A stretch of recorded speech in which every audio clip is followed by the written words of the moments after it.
Hi, in this video, we are going to edit this image, and this is our starting point. And let's share a few thoughts about the composition, and let's edit it as well. The location is Lanhydrock. This is located in southwest England, in Cornwall. It's an HDR image, so we will assemble this final photo from 3 images, and the composition is quite simple. If you look at it, we're talking about a standard 4:5 aspect ratio. Only now it's not in portrait but in landscape orientation and our main subject in the center. We tried to shoot towards the sunset and of course capture the most beautiful colors possible. At first glance, this isn't that visible as you can see, so this is already a merged HDR image actually, and of course this is what we could get out of it. A beautiful, detailed, colorful sunset image. Of course this road goes right through the middle, exactly in the center. I tried to align the leading lines here. So I aligned an incoming leading line here to the bottom right corner, which leads us along. Everyone will look at the building first right away, since that's our main subject and it's the brightest and it's in the center. And then of course a person nicely explores the rest of the image with their eyes, because there are many interesting things in the photo. I paid attention to one more thing in the composition, that the horizon should be roughly in the right place, so that there isn't too much sky, or just too little. So here, you see that I gave roughly the 1/4 to the sky. And I think a typical mistake for beginner photographers is that for some reason they like to put the horizon right in the middle. That is, in 99% of cases, not a good idea in my opinion. Quick heads up, you can find the raw files for this video on my website. Just use the link in the description to grab them for free and follow along with me. If you're just starting out, definitely check out the free training too at ShutterSeek.co.uk. I've put all my courses there for free. No strings attached, no credit card, nothing. It's the fastest way to nail the basics and start taking shots that are actually worth the editing time. Let's get to work. Let's start editing the image. Here are the 3 images we will be working with. You can pull them into Lightroom and Photoshop as well for the first steps. Both are perfect, however, we will definitely finish in Photoshop, so I'm starting here now too. So let's start with Camera Raw. Here are all 3 images, which we could even edit one by one, but instead, we're going to make one HDR image out of them, and we only edit one, that image. Let's start with having 3 photos. So when you're shooting into the sun, it's very hard to collect enough data from a single image so that there aren't parts that are too dark or just too bright and blown out. So from a single image, even with a professional camera, it's relatively hard to record. This wasn't such a hard location, let's say, because the sun isn't visible here. But still, the difference between the light and dark parts is big here too. So I set it to such a roughly medium, and I set the drone to automatically take a darker one too, and a lighter one too, so we have as much data as possible to work with. As you can see, this part is blown out a bit throughout here, but this is not a problem for us at all. This is plenty of data for creating the image. Let's put the 3 images together into an HDR. So I select the 3 images. So I click down on the top one, press Shift, click on the bottom one, right-click, and here's such a thing for us, merge to HDR. And let these be the settings here. Align the images, in case the drone moved. And I set degauss to low, because when I first tried with it, turned off, there was a bit of a ghost image here, which I didn't like, or the images were still shifted a very tiny bit compared to each other. So I click on Merge and save it next to the other images. A 4th photo appears then. It is the only image we will be working with. This image contains all the data that is in these 3 as well. So let's start editing the image. I have a routine that I start almost every photo with the same way. Let's do that now. So this is a landscape. So let's select the Adobe landscape profile. Let's go here, click on Auto and set the blacks to 0. And these 2 sliders here. This is a good starting point already. Our white balance, however, isn't the real deal. the image is a bit too green and maybe too cool as well. So let's go here to color. Here's this color picker. First, let's zoom in. Here we have a column that looks white. Or for example, here, the top of the chimney is perhaps what we can align it to. So I click here, and it set it roughly well. Maybe it's a bit too warm already, too yellow, so I'll come back. Say to about 6,000 roughly, and it's a bit too green, so I'll come up with the purples until it has a bit of such a more natural effect. Say such a 18. Good, this looks much better. If you look, here's before and after, and only from this, the clouds and the trees got very pleasant colors as well. Good, it really helped. Okay, Details tab. So when you pull in a raw photo, it has sharpening on it by default, and usually it needs it, so I don't usually mess with this. On the other hand, I usually drag the mask to the right while pressing Option, and I drag it, and only what we want to sharpen should be white. Around a value of 80, we are good here.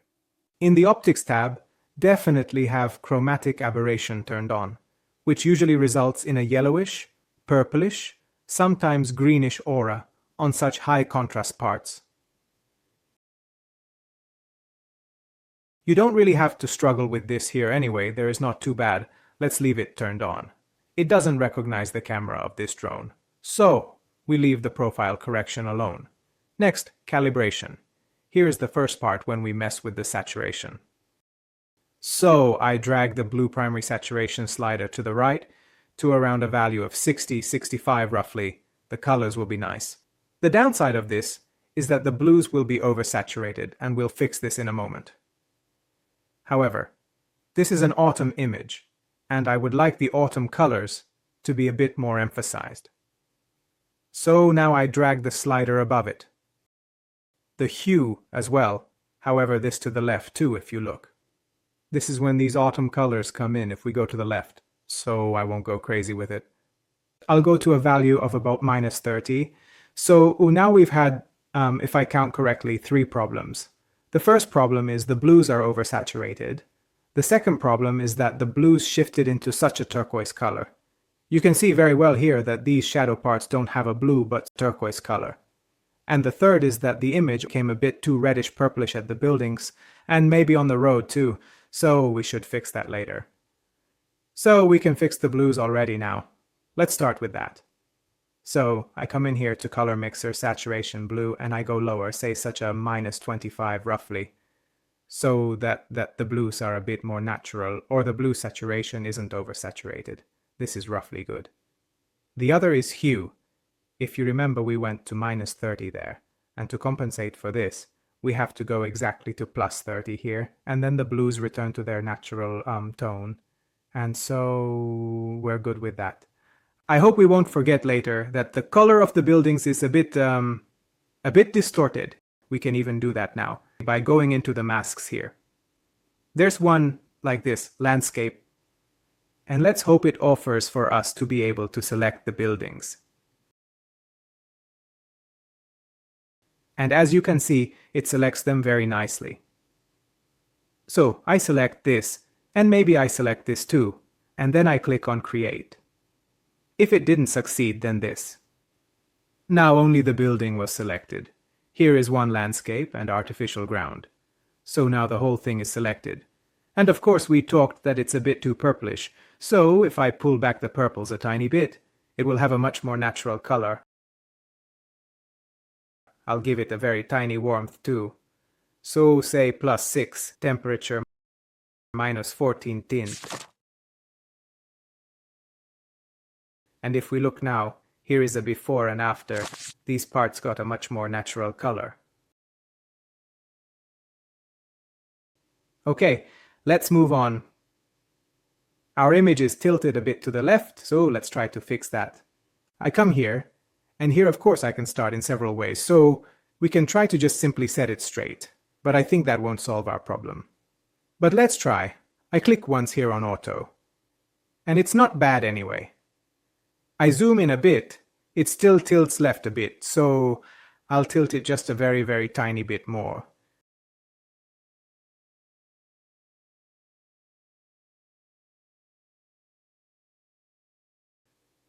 Roughly a 1 degree difference. Okay, we lose a bit of the image. If you look at this, we can easily fix it here with the scale. So if I come out here, yes. So there is a bug in Photoshop right now, and this results in me not being able to zoom out of it. It zooms back in anyway. So let's leave it at that. We'll deal with it later.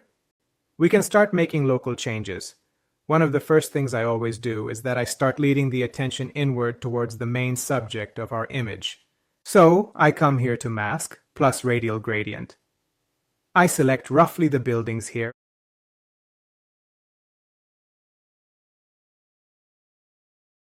Maybe like this.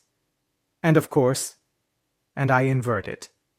So now everything that is outside is selected more, and I start darkening those. So I come back a bit, half exposure value in the first round, and now the whole image became a bit too dark.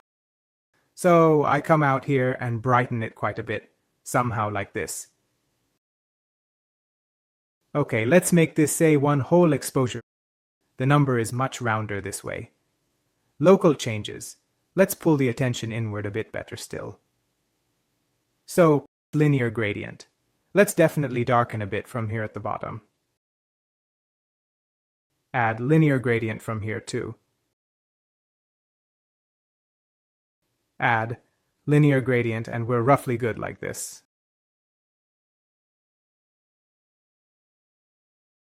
And I don't want to darken the sky. So, subtract, select sky. It doesn't mess with the sky. Roughly good like this, and let's start darkening it a bit more. So, I pull the attention further inward. I'm watching that where there is such a very bluish color, it's already too dark there. So, I come up a very tiny bit with the blacks, and roughly like this at minus 0.4 value. I think we are good. We've started pulling the attention inward. For me, the green lawn on this part is still a bit too green, so let's fix that too.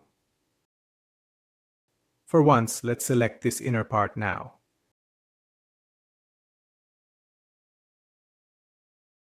And now subtract and landscape and architecture.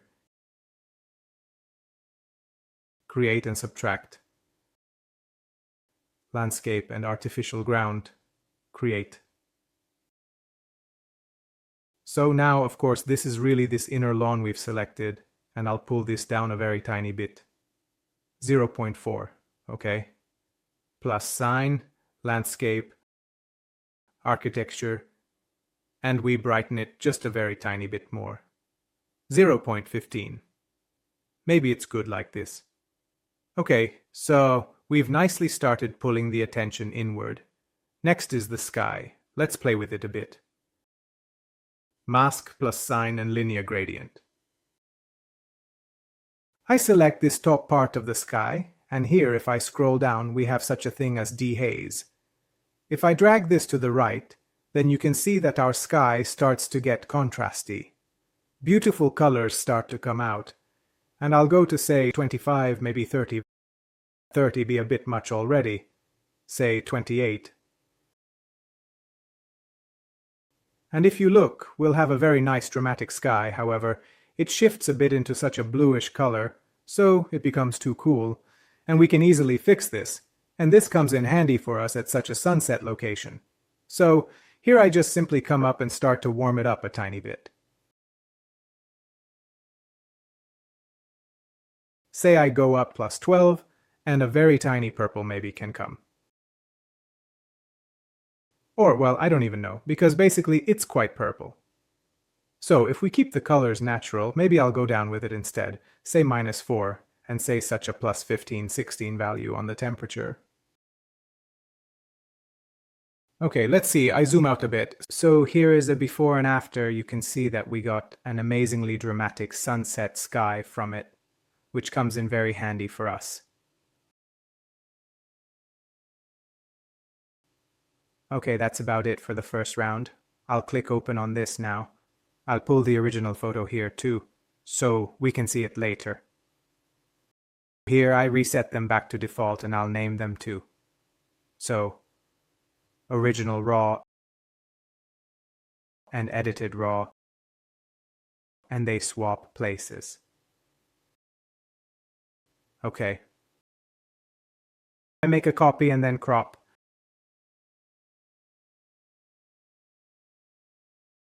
Let's open it in Camera Raw again. So filter and Camera Raw filter. Let's try again. I click on Auto.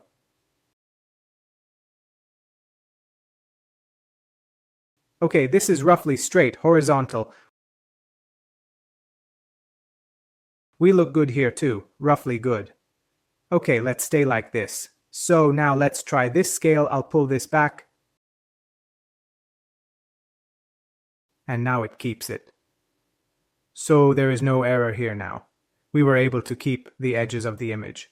I click OK on that, and of course we will continue working with this. I'll turn off the bottom layers just to see better. First of all, I need a crop here too. A 4:5 aspect ratio.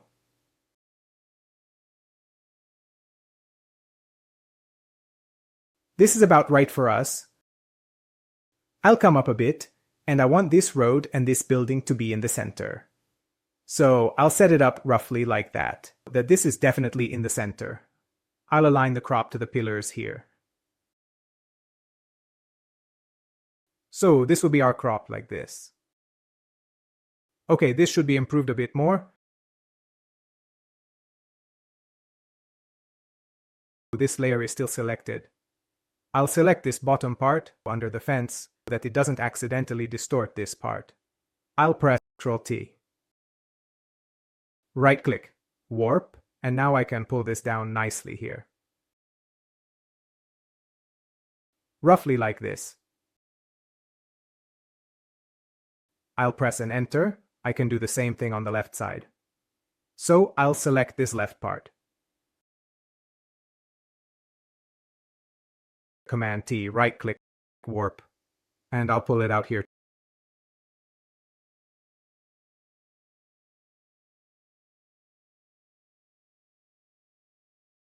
Press and enter. Perfect. So now we have a missing part at the top.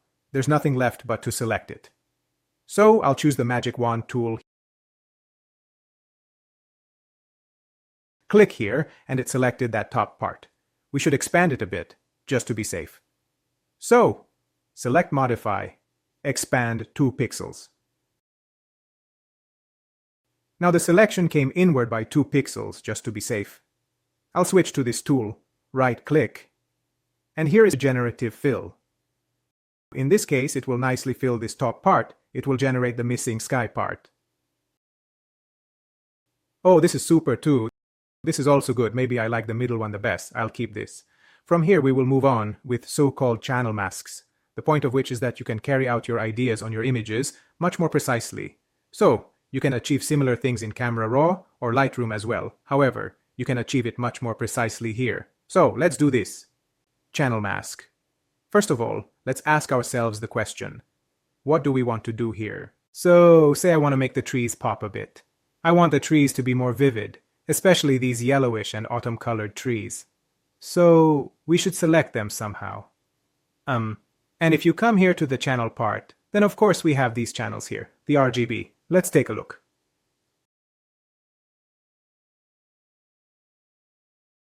So, with command-click, I select the RGB, click here, and in this case, it creates a new channel. This will be the RGB. So, this is our RGB channel. This is practically colorblind. So, if only the brightness matters to us, then we will always use RGB. However, at the current moment, of course, we know that we want to select the yellowish-reddish colors. So, in this case, of course, we have such a layer as red, and in this case, it selects those parts much better, and which, of course, correspond to this color. Command-click to create a selection. And we create a curves adjustment layer here, and in this case we still have to fine-tune this mask a bit. I click here and press Option and click. And now we see the mask. So now we don't see the image, this is actually just the mask, and we should modify this. So I come here to Image, Adjustments and Curves. Now we are only affecting the mask and not the image. This is very important. So I start pulling the bottom left part inward until roughly only those trees are selected that we want to achieve some effect on. I pull this inwards a bit too.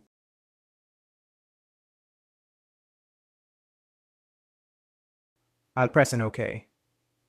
And now it's very important to ignore everything in the image. Ignore the sky, the buildings. Only look at the trees when you double click here. And of course you start playing with this.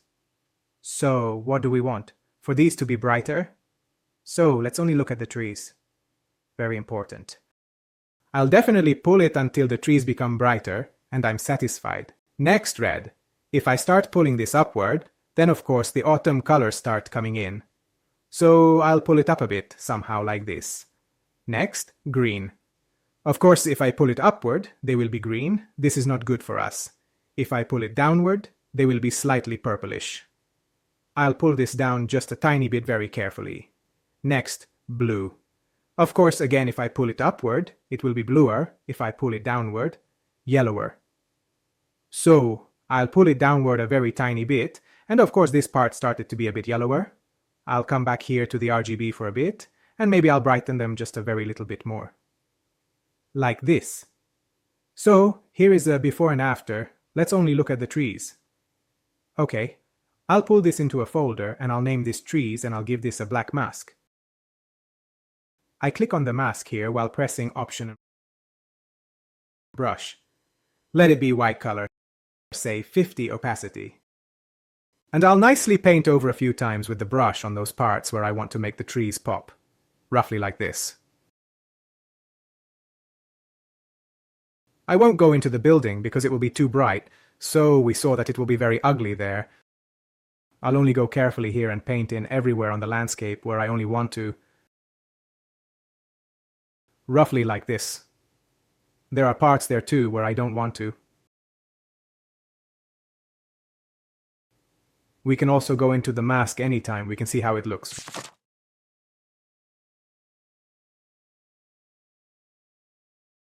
Super! Good. Let's see. Before, after. We enhanced the trees very nicely. What else could we do for this image to make it better like that? I think that it could maybe still handle a bit of contrast. So let's do that too. I go here to curves. I'll pull this up here a very tiny bit. And this bottom part here, I'll pull down. This is maybe a bit much. With this we gave a little more contrast to the image, which I think worked well for the photo. I'll write this here, contrast. I want to enhance the lights here a bit, and maybe our sky could still be a bit more spectacular.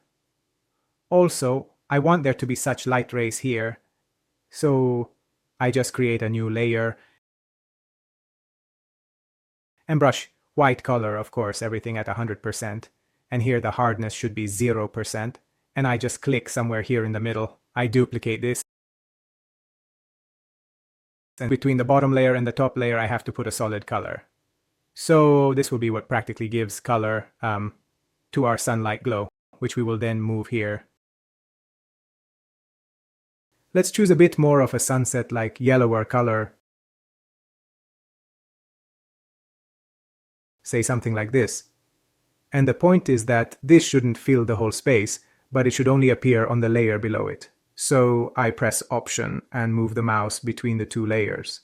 The downward pointing arrow appears. And in this case, this is a so-called clipping mask. Practically, it will color only that bottom layer. I select the bottom layer and I press Command T. And then these tools appear here.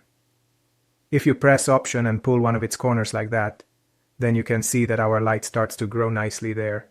And if you press Shift, then we can also make such a shape, which is a bit better for us. So such a bit of a narrower band. I click here. I'll put the whole thing into a folder so I can handle it at once more easily. I'll name this sun and move it. So Command plus T, I'll move it here, where our sun goes down. So this doesn't seem very natural yet, but that's because we have to change the blending mode here to screen.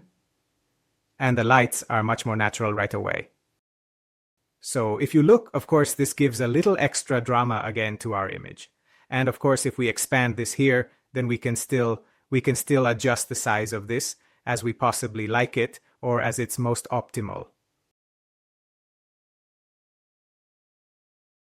Something like this.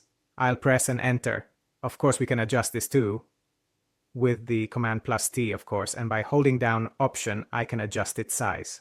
Let it not be this big, let it be this size. So, of course, this symbolizes the center of the sun, so that is completely bright. However, as we come outward, of course, these pleasant sunset colors come here. If you double-click here, then of course you can choose another color, and with the other color you can set what is the tone, what is the saturation that fits for you. I'm going to choose something like this now. Next, of course, you can adjust the transparency of these layers. So it doesn't have to stay at 100%. Adjust it to how you like it. Say I'll leave it at such 80% now. Next, if you look, it takes away the beautiful colors of the sky, which we actually want to play into more rather than take away. It's worth putting a mask here too. So, mask. And here, however, I'll choose the gradient. And here at the top, let's choose the one going from black towards white. So let's pull it from here to here somehow, like this. I don't want this glow to have a very large effect upward like this. I want the colors to remain here. Okay, I'll show one more trick. Let's make a new layer here. Let's choose the circular gradient. And let's choose this. And here, where we would like to make the colors pop, we can make another one of these here.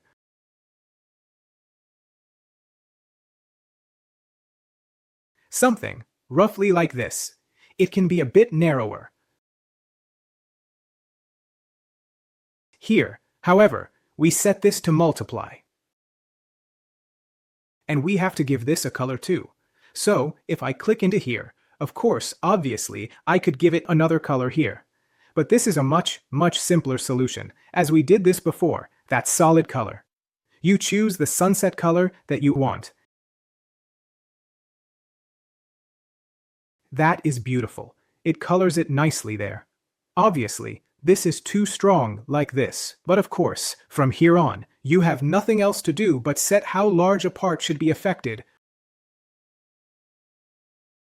what color it should be, how saturated it should be, and how transparent it should be. So if you look, then of course we could bring back beautiful colors there. Maybe it could be a bit more orangey. Somehow like this. So we can put this into a folder too. Clouds, just so we know what it is we wanted to exert an effect on. Now obviously, of course, this is only exerting an effect here in such a small spot. So I can even make a copy of it. I'll grab it and of course pull it further.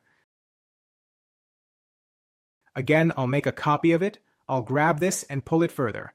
And of course, I'll pull it to those parts where I want to be exerting an effect on it. This is a bit too strong though. So here's before, here's after. So we enhance the sunset a bit more there.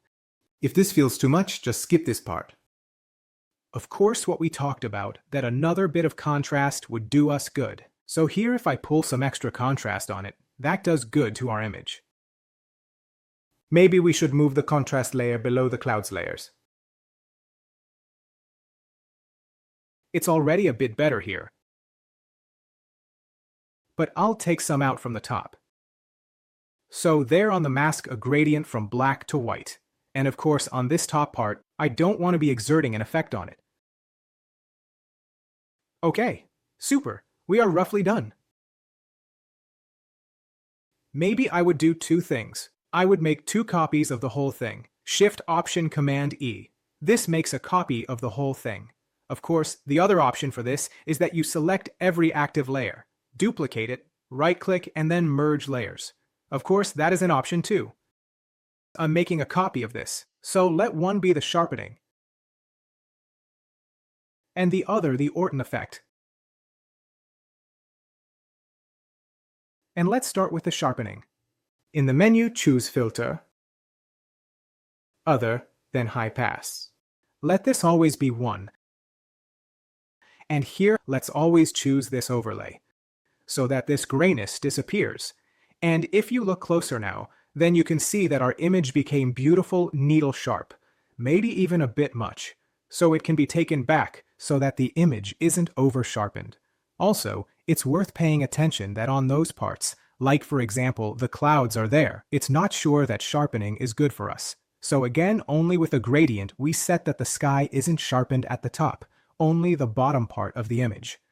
Okay, the next is the Orton effect. We come in here to Filter and Blur, Gaussian Blur. And of course, this is a 12 megapixel image, so I usually aim somewhere above that. Say we are good around 16 here. I'll press an OK, and now we should make a glow out of this blurriness. We have to change the blending mode to lighten, so that like such a fairy tale-like glow appears on the image. Obviously this is too much. And if you look, then it gives such a little softness, such a little glow to the image, which I like. Not everyone likes it, of course. And if you still want to play with the colors a bit, of course you can do it here. So you press a Ctrl-J, and here, set this to multiply, and if you look, you can make fairy tale-like, more contrasty image out of it if you want. I won't go overboard with this. So, a value of 15, we are roughly good. So, let's take a look at where we started from. So, here is our original image. We edited this. Here, we straightened it a bit and cropped from it, and filled the missing parts at the top. Of course, we enhanced the trees a bit. After that, we put in the sun. Gave some contrast to the whole image. We improved a bit there at the bottom of the sky, too. So, it would be a bit more dramatic. And we sharpened the whole thing. We gave it an Orton effect, and we made a copy from the Orton effect where we set the blending mode to multiply. So, our image became a bit more darkish. So that's roughly it. This is how this raw file became this final image. Let's do one more thing. Let's save the image so it's internet compatible. So I click here on File, Export, and here you can choose whether Save for Web or Export as whichever is appealing. Here definitely have checked that Convert to sRGB and Embed Color Profile. I usually keep the copyright data. Everything else you see here is fully optional. So, I click on Export and save this image somewhere. Thanks for watching this video. Check out my other content too. I hope those will be useful for you too, and we'll meet in the next videos. Until then, I wish you a cheerful day and beautiful lights.